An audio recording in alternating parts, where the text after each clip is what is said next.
Hello friends, good morning. Welcome to our channel Target with Lalan Sharma. Today we will discuss about interference of light wave. तो विद्यार्थी interference of light से पहले उससे related छोटे छोटे concept को पहले हमें देखना पड़ेगा। तो आइए देखते हैं क्वालिटी ऑफ कॉन्सेप्ट। तो यहां लिखा है टाइप्स ऑफ सोर्सेज में फर्स्ट है कोहेरेंट सोर्सेज। कोहेरेंट सोर्सेज क्या है? जैसे यहां पे देखिए S1 S2 दो सोर्स है, यहां से वेव निकल रहा है, यहां से वेव निकल रहा है। यहां पे फेस देखिए 0 पाई 2 पाई 3 पाई 4 पाई 5 पाई ये दिया है। और एक सोर्स है S2, यहां भी सेम केस है, सब कुछ सेम है। तो जैसे यहां 0 है तो यहां क्या होगा π/2 होगा, यहां क्या होगा π/2 होगा। तो यहां देखिए फेस 0 है, यहां भी फेस 0, इनका जब अंतर करेंगे फेस डिफरेंस क्या हो रहा है 0। यहां और यहां का अगर फेस डिफरेंस करते हैं तभी अंतर क्या आएगा 0 आएगा। यहां और यहां का फेस डिफरेंस करेंगे तब भी 0 आएगा, यहां और यहां का फेस डिफरेंस करेंगे तब भी 0 आएगा। तो फेस डिफरेंस 0 रहेगा और क्या रहेगा कांस्टेंट। अगर ऐसा है टाइम के साथ तो हम उससे क्या कहेंगे कोहेरेंट सोर्स कहेंगे। अब बी वाला देखिए, यहां भी S1 है सोर्स, यहां S2 है। तो यहां में देखिए ग्राफ इस टाइप से है 0 π/2 पाई इस टाइप से आगे बढ़ रहा है। S2 वाले में देखिए यहां π/2 से शुरुआत हो रहा है, π/2 पाई 3 π/2 मतलब π/2 हमेशा ऐड करते चले जाइए, सब दिया हुआ है। तो यहां भी जब डिफरेंस करते हैं जैसे देखिए π/2 -0 π/2 आ रहा है, यहां देखिए पाई माइनस π/2 फिर π/2 आ रहा है। यहां 3 π/2 में से पाई जब घटाएंगे तो यहां भी π/2 आ रहा है। तो यहां भी फेज डिफरेंस कांस्टेंट आ रहा है। यहां कितना आ रहा है इससे मतलब नहीं है, जो भी आ रहा है भगवान का सब हमेशा कांस्टेंट आ रहा है। अगर ऐसा है टाइम के साथ तो हम उसे कोहेरेंट सोर्स कहेंगे। तो डिफिनेशन को एक बार क्लियर किया जाए। Two sources are said to be coherent if they produce waves of same frequency with a constant phase difference not changing with time। जब टू सोर्स की फ्रीक्वेंसी सेम हो और उनका फेज डिफरेंस विद टाइम के साथ हमेशा क्या हो कांस्टेंट हो, तो हम उसे क्या कहेंगे कोहेरेंट सोर्स कहेंगे। तो यहाँ पे ए और बी दोनों कोहेरेंट सोर्स है। इसका एग्जांपल आप लेजर ले सकते हैं। लेजर वो मोनोक्रोमेटिक लाइट होती है, वो सीधे पड़ता है और बीच में कहीं फैलता नहीं है। दोनों सोर्स की फ्रीक्वेंसी सेम हो और टाइम के साथ हमेशा फेज डिफरेंस कांस्टेंट आए तो हम उसे क्या कहेंगे कोहेरेंट सोर्स कहेंगे। तो आप इसे कॉपी कर लीजिए। तो फिर अगला कंसेप्ट देखते हैं।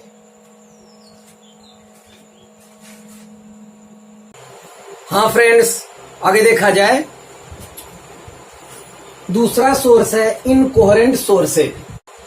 तो यहां पर भी विद्यार्थी फ्रीक्वेंसी सेम होता है दोनों सोर्स का, लेकिन जो फेस में चेंज आता है वो कांस्टेंट नहीं होता है विद टाइम, तो इसे हम लोग इनकोहेरेंट सोर्स कहते हैं।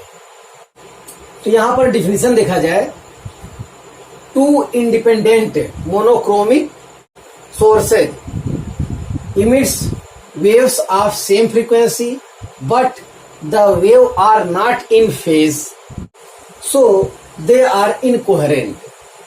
तो यहां पे एग्जांपल देखिए इंडिपेंडेंट सोर्स के अंतर्गत आपका लैंप होगा, कैंडल होगा, ये सभी इंडिपेंडेंट सोर्स है। और ये नॉन कोहेरेंट सोर्स है या उसे इनकोहेरेंट सोर्स भी कहा जाता है। इसका दो नाम है।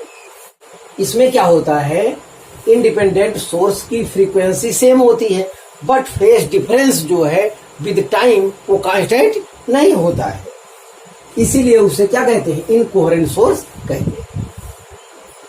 तो यहां पर फ्रीक्वेंसी सेम रहेगा और फेज डिफरेंस जो है टाइम के साथ कांस्टेंट नहीं रहेगा। अगर ऐसा केस कहीं है तो हम उसे इनकोहेरेंट सोर्स कहेंगे या नॉन कोहेरेंट सोर्स कहेंगे। तो हम समझते हैं ये कॉन्सेप्ट क्लियर हो गया होगा। तो आगे की जरूरत के हिसाब से अगला हेडिंग हमारा है सुपरपोजिशन प्रिंसिपल। तो यहां पर जैसे देखो, एक वेव इधर से जा रहा है, ये पार्टिकल पी है, एक वेव इधर से जा रहा है। S1 वाले वेव का डिस्प्लेसमेंट y1 है, S2 वाले वेव का डिस्प्लेसमेंट y2 है। दोनों की वजह से पार्टिकल P का डिस्प्लेसमेंट होगा। अगर दोनों वेव की वजह से पार्टिकल P का डिस्प्लेसमेंट ऊपर की ओर हो रहा है तो y इक्वल टू हो जाएगा y1 प्लस y2।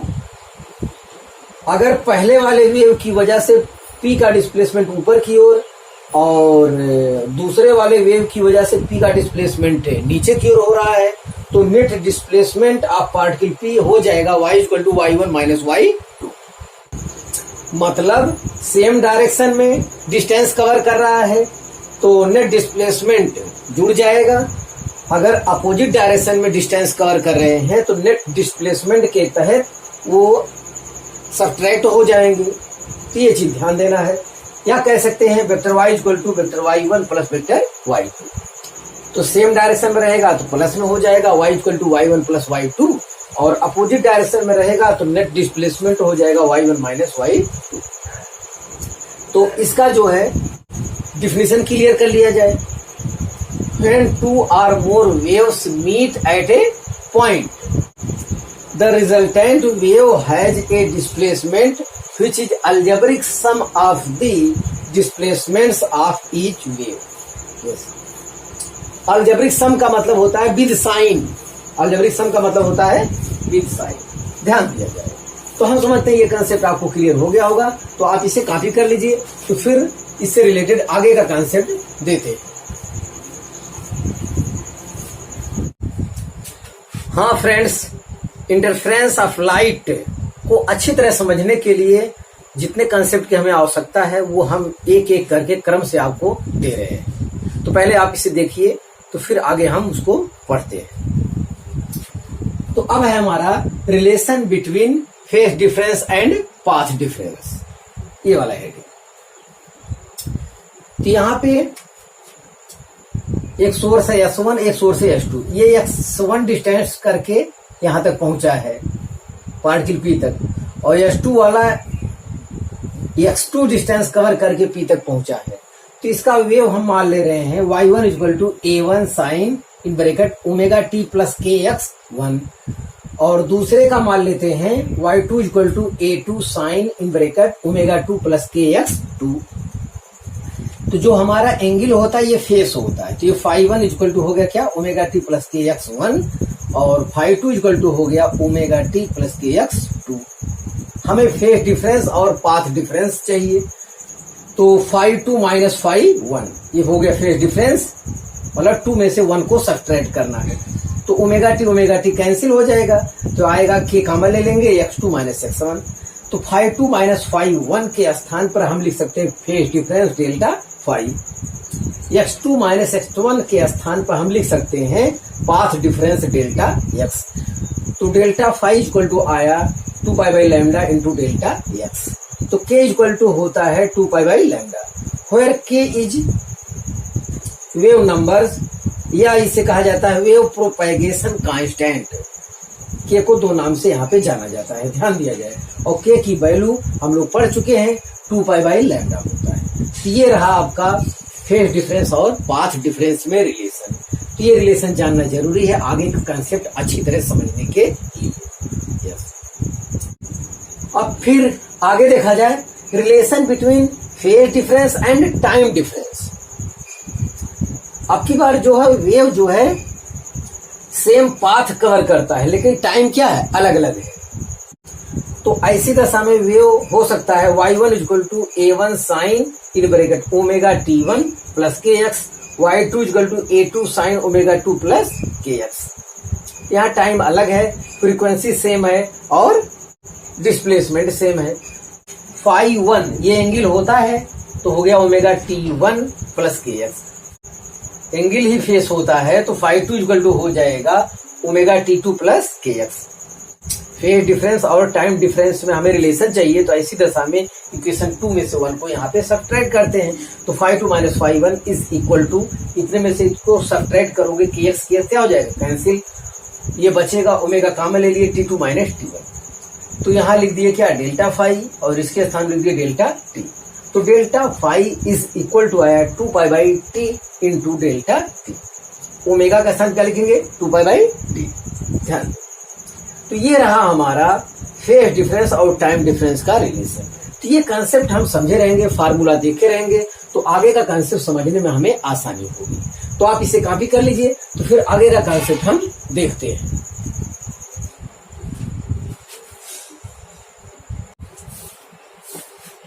हाँ फ्रेंड्स, अब देखा जाए इंटरफेरेंस ऑफ लाइट।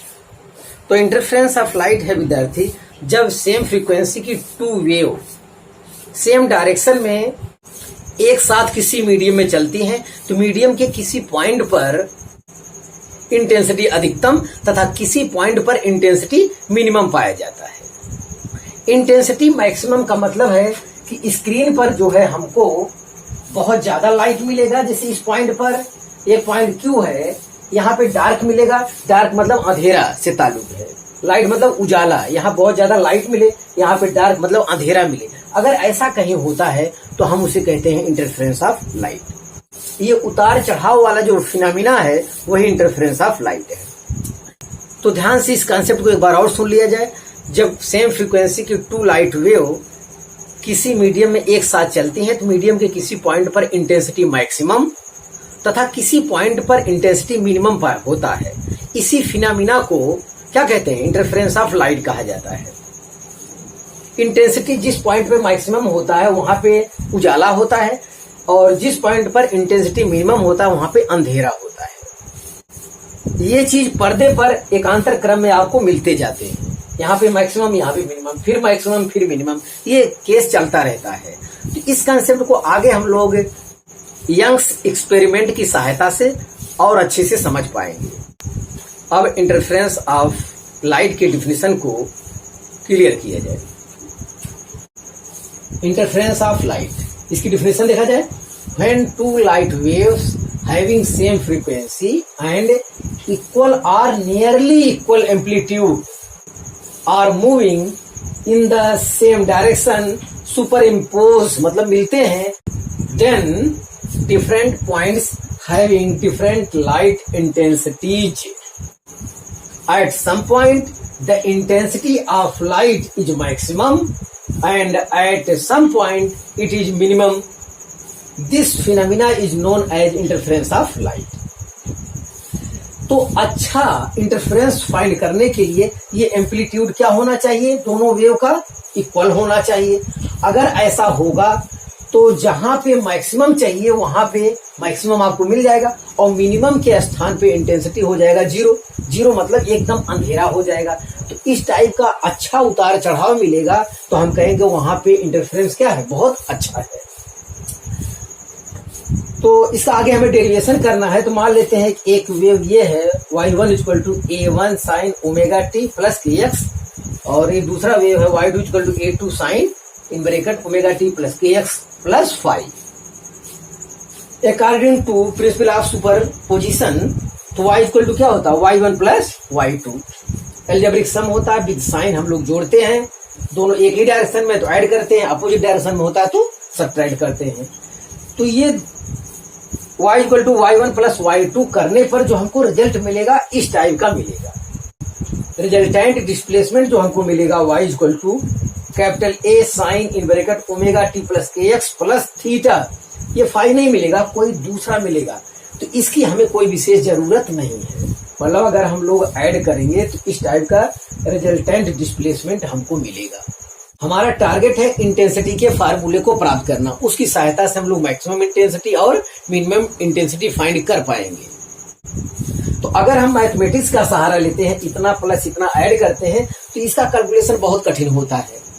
अगर यही हम वेक्टर मेथड से ऐड करते हैं तो इसका कैलकुलेशन बहुत इजी हो जाता है और आसानी से हमारी आवश्यकता पूरी हो जाती है। यस, तो आप इसे कॉपी कर लीजिए। तो फेजर डायग्राम की सहायता से हम डेरिवेशन करते हैं।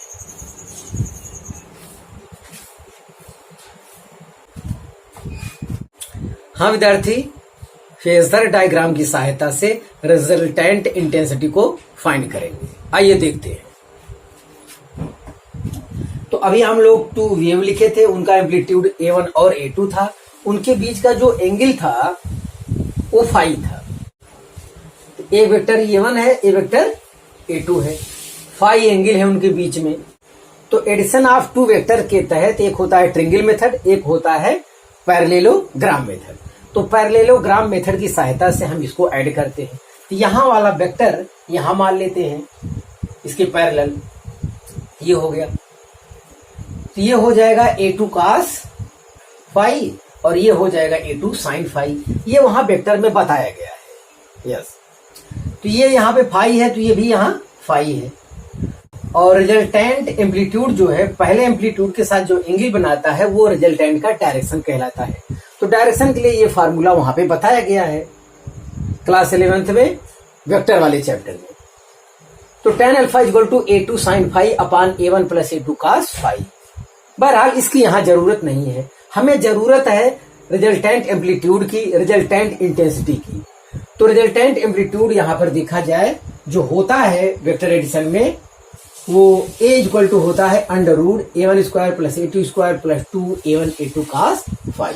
अगर ये कोई पूरा करना चाहे तो in right angle triangle OQR में OR का स्क्वायर मतलब A का square equal to A1 plus A2 cos phi का स्क्वायर प्लस A2 sin फाई का होल स्क्वायर। वहां वेक्टर में ये डेरिवेशन किया गया है, तो उसकी सहायता से कैलकुलेशन करने पर हमें ये चीज मिल जाता है, बड़े आसानी से मिल जाता है। तो परेशान होने की जरूरत नहीं है। तो इसको हम स्क्वायर कर देते हैं, स्क्वायर कर देंगे तो ये ए स्क्वायर हो जाएगा, इधर का रूट हट जाएगा। हम एक कंसेप्ट और जानते हैं, आई प्रोपोर्शनल ए स्क्वायर, एम्पलीट्यूड का स्क्वायर। तो प्रोपोर्शनलिटी को हटाने के लिए के लगा देते हैं, तो आई इक्वल टू हो जाएगा के ए स्क्वायर। मतलब इस एम्पलीट्यूड को हम लोग इंटेंसिटी में चेंज करने के लिए हमें के से क्या कर लेना चाहिए, दोनों तरफ प्रोडक्ट कर लेना चाहिए। वही हमने किया है। ये हो गया के ए स्क्वायर, के A1 स्क्वायर, के A2 स्क्वायर। अब इतने में टोटल के ही होना चाहिए, के होना चाहिए। तो एक काम करते हैं, अंडर रूट में लिख देते हैं, अंडर रूट के इंटू अंडर रूट के, गुणा करेंगे तो के मिल जाएगा।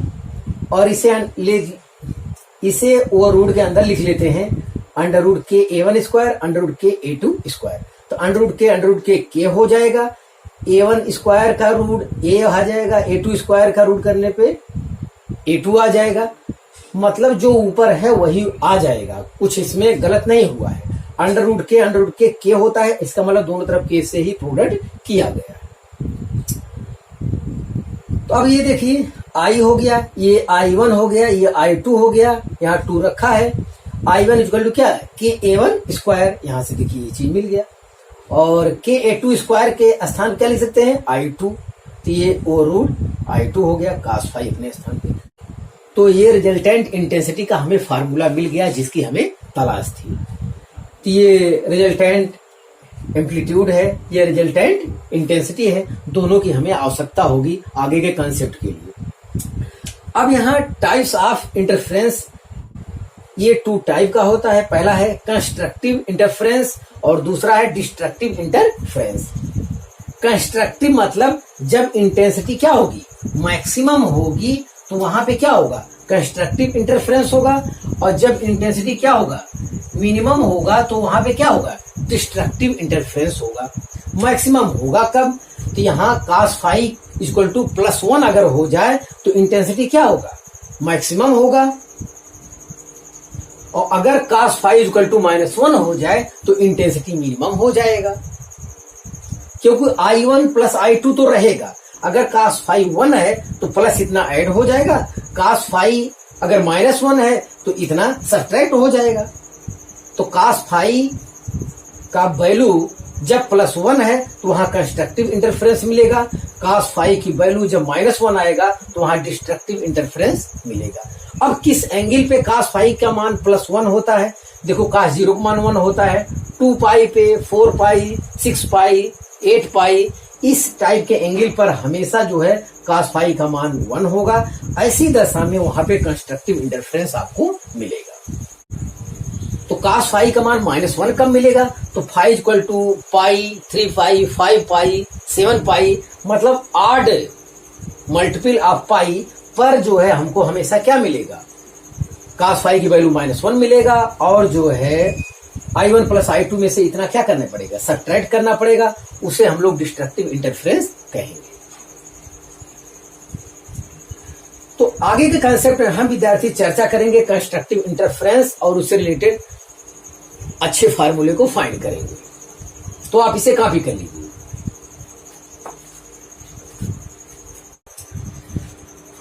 हाँ विद्यार्थी, टाइप्स ऑफ इंटरफेरेंस के तहत पहला है आपका कंस्ट्रक्टिव इंटरफेरेंस।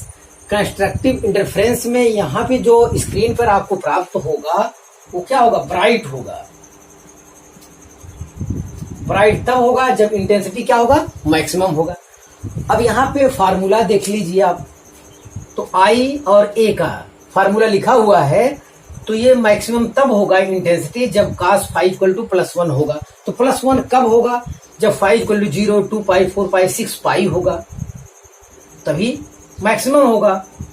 क्योंकि I1 प्लस I2 तो रहेगा, इतना और प्लस हो जाएगा तो ये I मैक्स आ जाएगा। अब यही चीज आप देखिए, phi equal to 2n pi, where n equal to 0, 1, 2, 3, इसमें अगर हम रख देंगे तो हमें 5 मिल जाएगा। अब कोई फेज डिफरेंस आपको पता है, अगर पाथ डिफरेंस कोई फाइंड करना चाहे तब भी यहां से पता चल जाएगा। फेज डिफरेंस पाथ डिफरेंस में जो रिलेशन है डेल्टा फाई इक्वल टू है 2 pi by lambda into delta x. जब ये डेल्टा फाई हमको पता है तो यहां से डेल्टा एक्स हमको पता चल जाएगा। देखिए ये 0 रखेंगे तो क्या डेल्टा एक्स कितना आएगा? 0 आएगा फार्मूले की सहायता से। यहां पे देखिए 0 आएगा। जब 2 पाई रखेंगे डेल्टा फाई के स्थान पे तो 2 pi cancel, delta X equal to क्या आएगा? लैम्डा आएगा। तो इस फार्मूले में रखकर कोई भी आप पाथ डिफरेंस फाइंड कर सकते हैं। इस फार्मूले में डेल्टा फाई के स्थान पे 0, 2 पाई, 4 पाई, 6 पाई कोई भी वैल्यू रखकर आप डेल्टा एक्स फाइंड कर सकते हैं। तो जो आपको मिलने वाला है वो ये मिलने वाला डेल्टा एक्स इक्वल टू हो जाएगा 0, lambda 2, lambda 3, lambda so on, इस टाइप से मिलेगा। तो इसको शॉर्ट में कहा गया है delta X equal to N lambda, where N equal to 0, 1, 2, 3 रखेंगे तो आपको ये पाथ सब मिल रहा है। हमें आई मैक्स चाहिए, तो कंस्ट्रक्टिव इंटरफेरेंस के लिए हमें आई मैक्स चाहिए, जहां पे ब्राइट स्पॉट या ब्राइट फ्रिंज प्राप्त होता है। ब्राइट फ्रिंज मतलब जो है एकांतर क्रम में, पहले ब्राइट मिलेगा, फिर डार्क मिलेगा, फिर ब्राइट, फिर डार्क, इसीलिए उसका नाम फ्रिंज रखा है, जिसको हम आगे पढ़ेंगे। तो cos फाई इक्वल टू क्या होगा? +1 होगा। तो ऐसे केस में आई मैक्स इक्वल टू आएगा I1 plus I2 plus 2 under I1 into under I2। इसे लिख सकते हैं under I1 plus under I का होल स्क्वायर। तो आई मैक्स की वैल्यू हमें पता चल गया। यस, अगर ऐसा हो जाए कि दोनों इंटेंसिटी क्या हो जाए? इक्वल हो जाए। दोनों इंटेंसिटी इक्वल तब होगा जब दोनों सोर्स की एम्पलीट्यूड A1 A2 क्या हो जाए? बराबर हो जाए, A के बराबर हो जाए। तो हम मान ले रहे हैं if I1 equal to I2 equal to I naught मान ले रहे हैं, तो I मैक्स इक्वल टू आएगा 4I नॉट जब इसमें वैल्यू रखेंगे। अरे under I not plus under I not, 2 under I not, उसका स्क्वायर करोगे तो यही आएगा। तो वेरी ब्राइट स्पॉट और ब्राइट फ्रिंज, मतलब यहाँ जो है बहुत ज्यादा ब्राइट आपको पता चलेगा। कब? जब एम्पलीट्यूड बराबर हो जाए तब, जब इंटेंसिटी बराबर हो जाए तब। ये चीज ध्यान देना है आपको। तो यही कंसेप्ट हम लोग एम्पलीट्यूड के टर्म में भी समझ सकते हैं। एम्पलीट्यूड मैक्सिमम कब होगा? जब cos फाई इक्वल टू क्या होगा? +1 होगा। तो यहाँ पे क्या आएगा? A1 square plus A2 square plus 2 A1 A2, या A1 प्लस A2 का होल स्क्वायर ओवर रूट लगाया तो A मैक्स इक्वल टू क्या आएगा? A1 plus A2। अगर यहाँ भी A1 equal to A2 equal to A मान लिया जाए तो A मैक्स इक्वल टू कितना आएगा? 2A आएगा। तो A मैक्स यहां से पता चल गया। अगर आप चाहते हैं कि इसका रिलेशन इंटेंसिटी से क्या होगा, तो I max equal to KA max square, I equal to KA square होता है। तो A मैक्स कितना है? A1 प्लस A2 का होल स्क्वायर। तो I मैक्स का एम्पलीट्यूड के टर्म में ये रिलेशन है। यस, अगर आप चाहते हैं कि दोनों एक साथ कर दिया जाए, इंटेंसिटी और एम्पलीट्यूड, तो I मैक्स इक्वल टू क्या? ये देखो ये आया है under root I1 plus under root I2 का whole square is equal to K A1 plus A2 का होल स्क्वायर। ये इंटेंसिटी के टर्म में है, ये एम्पलीट्यूड के टर्म में है। न्यूमेरिकल सॉल्व करने में ये कंसेप्ट बहुत उपयोगी होने वाला है। तो आप इसे कॉपी कर लीजिए, तो फिर हम डिस्ट्रक्टिव इंटरफेरेंस की बात करेंगे।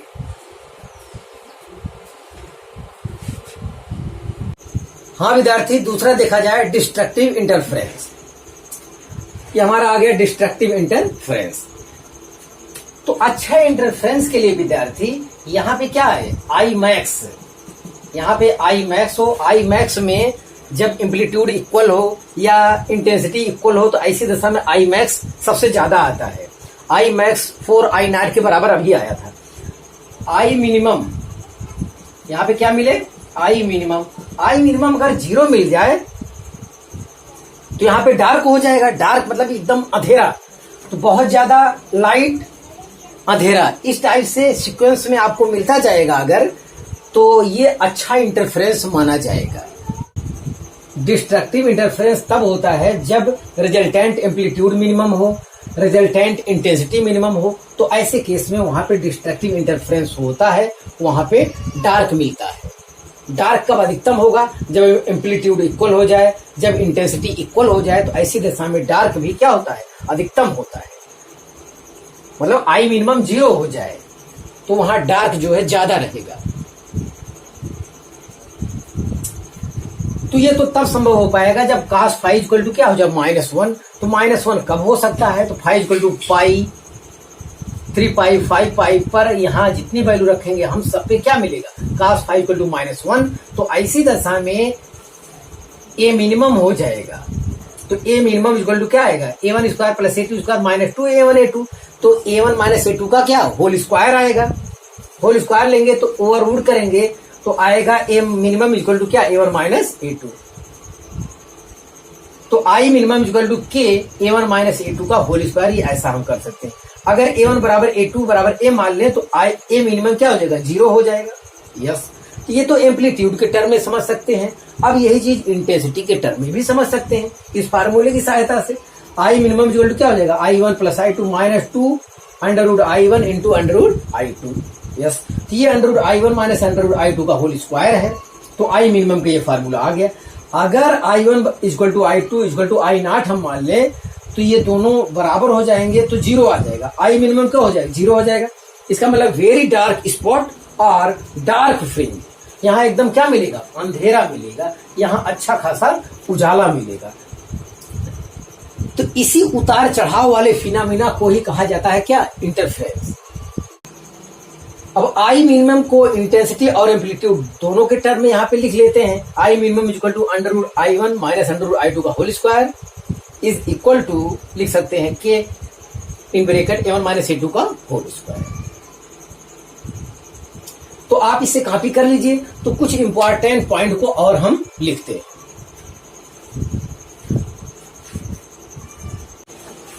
हाँ विद्यार्थी, हमारा कंसेप्ट अब कंप्लीट हो गया है। बस एक बार फार्मूले का रिवीजन कर लेते हैं, जिसकी सहायता से हमें आने वाले कल में अच्छे खासे प्रॉब्लम को सॉल्व करना है। तो नोट में देखें, पहला concept interference follows law of conservation of energy. एक तो ये ध्यान देना है, आई एवरेज अगर पूछा जाए तो I max plus I minimum by 2 करेंगे। जब आप करेंगे तो इंटेंसिटी के टर्म में ये आंसर आएगा, एम्पलीट्यूड के टर्म में ये आंसर आएगा। इसकी सहायता से अच्छे खासे न्यूमेरिकल सॉल्व करना है। I max upon I minimum equal to क्या आएगा, A1 प्लस A2 को whole square upon A1 minus A2 का whole square. I max upon I minimum intensity के टर्म में क्या आएगा, √I1 प्लस √I2 का whole square upon √I1 minus √I2 का होल स्क्वायर। तो आप इसे कॉपी कर लीजिए। तो हाँ विद्यार्थी, आज बस इतना ही। आप मेहनत से पढ़ाई करते रहे। All the very best.